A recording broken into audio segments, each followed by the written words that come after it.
మనం చాలాసార్లు ఒక మాట చెప్పి రిపీటెడ్‌గా చెబుతూనే ఉన్నాం. ఏమని? ఈరోజు దాడులు, దౌర్జన్యాలు, అక్రమాలు, చట్ట వ్యతిరేక కార్యకలాపాలకు, రాజ్యాంగ వ్యతిరేక కార్యకలాపాలకు ఎవరు మద్దతిచ్చినా అధికారం మన చేతిలో ఉంది. అధికార కూటమికి సంబంధించిన వ్యక్తులం మనం అని చెప్పేమైనా గనక మీరు ఆనందపడుతూ ఉంటారేమో. కానీ అది ఖచ్చితంగా ఏదో ఒక రోజు మీ దగ్గరకు కూడా వస్తుంది. అప్పుడు మీరు కూడా బాధితులుగా మారుతారు. ఎప్పుడైనా వ్యవస్థలాగా పనిచేయాలి. పోలీస్‌లాగా, ఉద్యోగిలాగా, ప్రభుత్వంలాగా మాత్రమే పనిచేయాలి. లేకపోతే దానికి అందరూ కూడా బాధితులే అని. ఈ మాట నిజమవ్వడానికి ఎక్కువ రోజులు టైం ఏమీ పట్టడం లేదు. ఈ మధ్య ఎక్కువ టైం ఏమీ పట్టడం లేదు. ఇప్పుడు అధికార కూటమికి సంబంధించినటువంటి కార్యకర్తలు ఎవరైతే ఉంటారో, ఈ కూటమి అధికారంలోకి రావాలి అని చెప్పి ఎవరైతే భావించి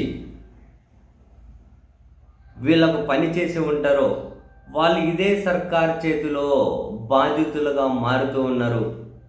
తాజాగా తిరుపతికి చెందినటువంటి ఎన్ఆర్ఐ బొర్రా రాజేంద్ర ప్రసాద్ తాను ఆస్ట్రేలియా సిడ్నీలో ఉంటారు. అక్కడ నుంచి విడుదల చేసిన ఒక వీడియోనే సజీవ సాక్ష్యం. ఆ వీడియోలో ఓవరాల్గా కంటెంట్ ఏంటి? ఆయన అక్కడ కష్టపడి వాళ్ళు తిరుచానూరు దగ్గర 120 అంకణాల స్థలం కొనుక్కుంటే, ఇక్కడ పోలీసులు అధికార పార్టీ వాళ్ళు ఒక టీమ్గా ఏర్పడి దాన్ని కొట్టేస్తున్నారు, కబ్జా చేస్తూ ఉన్నారు. ఎస్పీలకు చెప్పినా, ఎవరికి చెప్పినా, ఎన్నిసార్లు చెప్పినా, ఉప ముఖ్యమంత్రి దృష్టికి తీసుకెళ్ళినా, ఇంకో పెద్దల దృష్టికి తీసుకెళ్ళినా, ఎవరి దృష్టికి తీసుకెళ్ళినా ఎవ్వరూ స్పందించడం లేదు. ఇక్కడ ఈ బొర్రా రాజేంద్ర ప్రసాద్ అనే వ్యక్తి ఎవరైతే ఉంటారో, వాళ్ళ నాన్నగారు బొర్రా వెంకటరమణ గారు రిటైర్డ్ ఎక్సైజ్ సూపరింటెండెంట్. అండ్ ఇదే కాదు, తిరుపతి జనసేన ఎమ్మెల్యే గెలుపు కోసం చంద్రగిరి పులివర్తి నానేనా ఆయన గెలుపు కోసం వీళ్ళ నాన్నగారు ఇక్కడ ఎన్నికల ప్రచారం మొత్తం తిరిగి పనిచేశారు.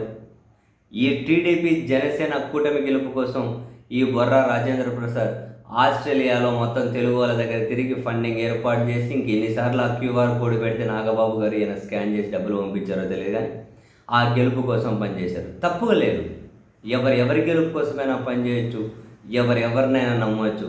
కానీ రియలైజేషన్ అయ్యేటప్పటికీ ఏమంటారు, పరిస్థితి ఎలా ఉంటుందో వాళ్ళకే తెలిసి వస్తుంది. ఇప్పుడు ఈయన రియలైజ్ అయ్యారు. ఈయన ఏమంటున్నారు అంటే,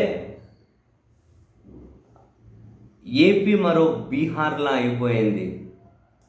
బీహార్లో కదా ఎట్లయితే గూండాలందరూ వెళ్ళి ఒక దగ్గర టెంట్ వేసి కూర్చొని రాని కూడా వచ్చిన వాళ్ళని చంపుతామని బెదిరిస్తారు, ఇక్కడ మా పరిస్థితి కూడా అంతే. మా నాన్న వెళ్తే మా స్థలంలోకి చంపుతామని బెదిరిస్తున్నారు. ఎస్పీకి చెప్పిన దిక్కు లేదు, సిఐకి చెప్పిన దిక్కు లేదు.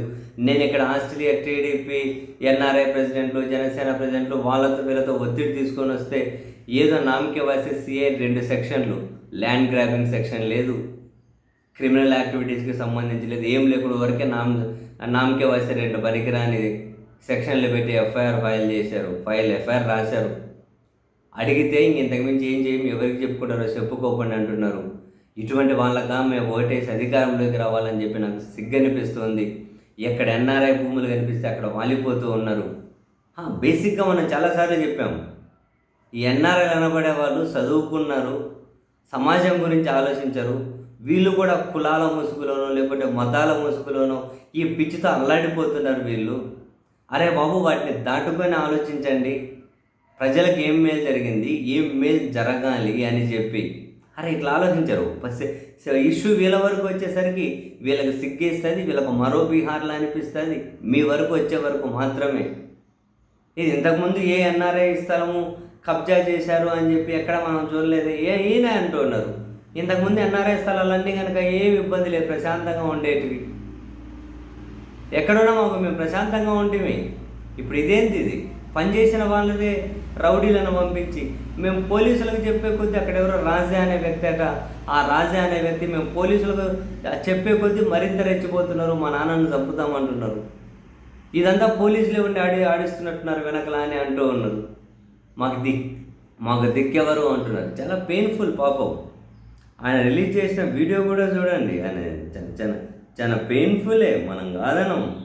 కానీ మరి రియలైజ్ అయ్యేసరికి పరిస్థితి. రాష్ట్రంలో కూటమి ప్రభుత్వం ఏర్పడిన తర్వాత ఎన్ఆర్ఐ భూములకు, సీనియర్ సిటిజన్ల యొక్క ప్రాణాలకు, ఆస్తులకు రక్షణ లేదు. ఆంధ్రప్రదేశ్ రాష్ట్రం ప్రస్తుతం ఒకప్పటి బీహార్ రాష్ట్ర పరిస్థితులను ఎదుర్కొంటున్నది. ఆంధ్రప్రదేశ్ లో కూటమి ప్రభుత్వం ఏర్పడిన తర్వాత ముఖ్యమంత్రి, మంత్రులు అందరూ విదేశీ పర్యటనలు చేసి ఎన్ఆర్ఐల్ని పెట్టుబడులు పెట్టాలని ఆంధ్రప్రదేశ్ రాష్ట్రంలో ఆహ్వానిస్తున్నారు. అయ్యా, ఆల్రెడీ ఉన్న మా ఆస్తులు, భూములే కబ్జాకు గురవుతున్నాయి. ప్రైవేట్ సైన్యాలు, ప్రైవేట్ వ్యక్తులందరూ చొరబడి ఎక్స్టార్షన్ డబ్బులు డిమాండ్ చేస్తున్నారు. వీళ్ళకు వెనకుండి దగ్గరుండి సహకరిస్తున్నది పోలీసులు. మనకి ఏదైనా సమస్య వస్తే ఇమీడియట్ గా మనం వెళ్ళి పోలీసుల దగ్గరికి, పవర్ఫుల్ వ్యక్తులు ఉన్నారు, వార్నింగ్లు కూడా మొదలు పెట్టాడు. మళ్ళీ వెళ్ళి అయ్యా అంటే ఇది పరిస్థితి, ఏం చేయమంటారు అంటే అసలు ఎస్పీ గారి దగ్గర నుంచి ఏ విధమైన రెస్పాన్స్ లేదు. సిఐ ఏమో నేను ఇంకో కేసు నమోదు చేయను, ఎఫ్ఐఆర్ ఆల్రెడీ చేశాను, మీకు చేతనైంది చేసుకోండి అని అంటున్నాడు. ఎఫ్ఐఆర్ నమోదైన తర్వాత అవతల వ్యక్తులు, రౌడీలు భయపడతారు, బైండ్ ఓవర్ కేసులు పెట్టి జైలుకి పంపిస్తారు, రిమాండ్. కానీ ఇక్కడ మా పరిస్థితి ఏంటంటే ఎఫ్ఐఆర్ నమోదైన 24 గంటల్లోనే మా మీదకి దౌర్జన్యానికి దిగి మిమ్మల్ని చంపేస్తాం, కాళ్ళు చేతులు ఎరగొడతామని చెప్పి సీనియర్ సిటిజన్ అయిన 75 సంవత్సరాల వయసున్న మా నాన్నగారిని, రిటైర్డ్ ఎక్సైజ్ సూపరింటెండెంట్, ఆయన్ని చేతులు చూపించి బెదిరించి మిమ్మల్ని చంపేస్తాం, ఎవడొస్తాడో చూస్తాం, మా వెనక 8 మంది పవర్ఫుల్ వ్యక్తులు ఉన్నారు, నన్ను ఎవరేం చేయలేరు, ఎన్నిసార్లు కట్టుకున్నా తోసేస్తాం, కూల్ చేస్తామని వార్నింగ్లు ఇస్తున్నారు. ఇదంతా కూడా కలెక్టరేట్ కి 1 కిలోమీటర్ కంటే తక్కువ ఉన్న మెయిన్ రోడ్ లో జరుగుతుంది. ఒకప్పటి బీహార్ రాష్ట్రంలో గ్యాంగుల్లాగా 20 మంది 30 మంది పడడము, ఎన్ఆర్ఐ భూములు ఎక్కడెక్కడ ఉన్నాయని వెతికి వాటి మీద దాడి చేయడము, వాళ్ళని ఇబ్బందికి గురి చేయడము, ముసలి తల్లిదండ్రులు ఏమీ చేయలేదనుకొని వాళ్ళు ఎక్కడో బయట దేశాల్లో ఉంటారు, ఉద్యోగాలు చేసుకుంటారు, ఇక్కడ ఎవరేం చేయలేదని చెప్పి ఒకవేళ వాళ్ళు వచ్చి అడుక్కుంటే పోలీసులే దగ్గరుండి సెటిల్మెంట్ చేయడం. మా విషయంలోనే వేరే మధ్యవర్తుల ద్వారా 1 కోటి రూపాయలు ఇస్తే సెటిల్మెంట్ చేసుకుందామని మెసేజ్ పెట్టారు. ఇటువంటి దారుణమైన పరిస్థితుల్లో విదేశీ పెట్టుబడులు ఆశించడము ఎంతవరకు సబమో ఈ ప్రభుత్వం ఆలోచించాలి. అమ్మ మేడం, హోమ్ మినిస్టర్ గారు, మీకు నా విజ్ఞప్తి, రాష్ట్రంలో శాంతి భద్రతల పరిస్థితులు అతి దారుణంగా ఉన్నాయి, బతకలేని పరిస్థితులు. ఎన్ఆర్ఐలందరూ ఉన్న ఆస్తులు అమ్ముకొని, కొంపగోడు అమ్ముకొని బయట దేశాలలో ఇన్వెస్ట్ చేసుకోవడం బెటర్ ఏమో అనిపిస్తుంది. మా తల్లిదండ్రులు ఇక్కడ ఒంటరిగా ఉంటారు. ఇలాంటి తిరుచానూరు సిఐ లాంటి వాళ్ళే డైరెక్ట్ గా దిగి దౌర్జన్యాలకు పాల్పడుతుంటే మాకు దిక్కేవాడు. ఎస్పీ స్పందించడు. ఎస్పీని మీరు అడుగుంటే మళ్ళీ సిఐ దగ్గర పంపిస్తాడు. సిఐ ఏమో లెక్క చేయడు. మాకు ఎవరు దిక్కు మీరే చెప్పండి. ఈ పరిస్థితులు ఇలాగే కొనసాగితే ఎన్ఆర్ఐలు ఎవరు కానీ ఇక్కడ ఆస్తులు మళ్ళీ కొనే పరిస్థితులు లేవు. ఉన్న ఆస్తులు అమ్ముకొని వాళ్ళ దేశాలకు తరలించుకోవడం ఉత్తమం. ఇది పరిస్థితి.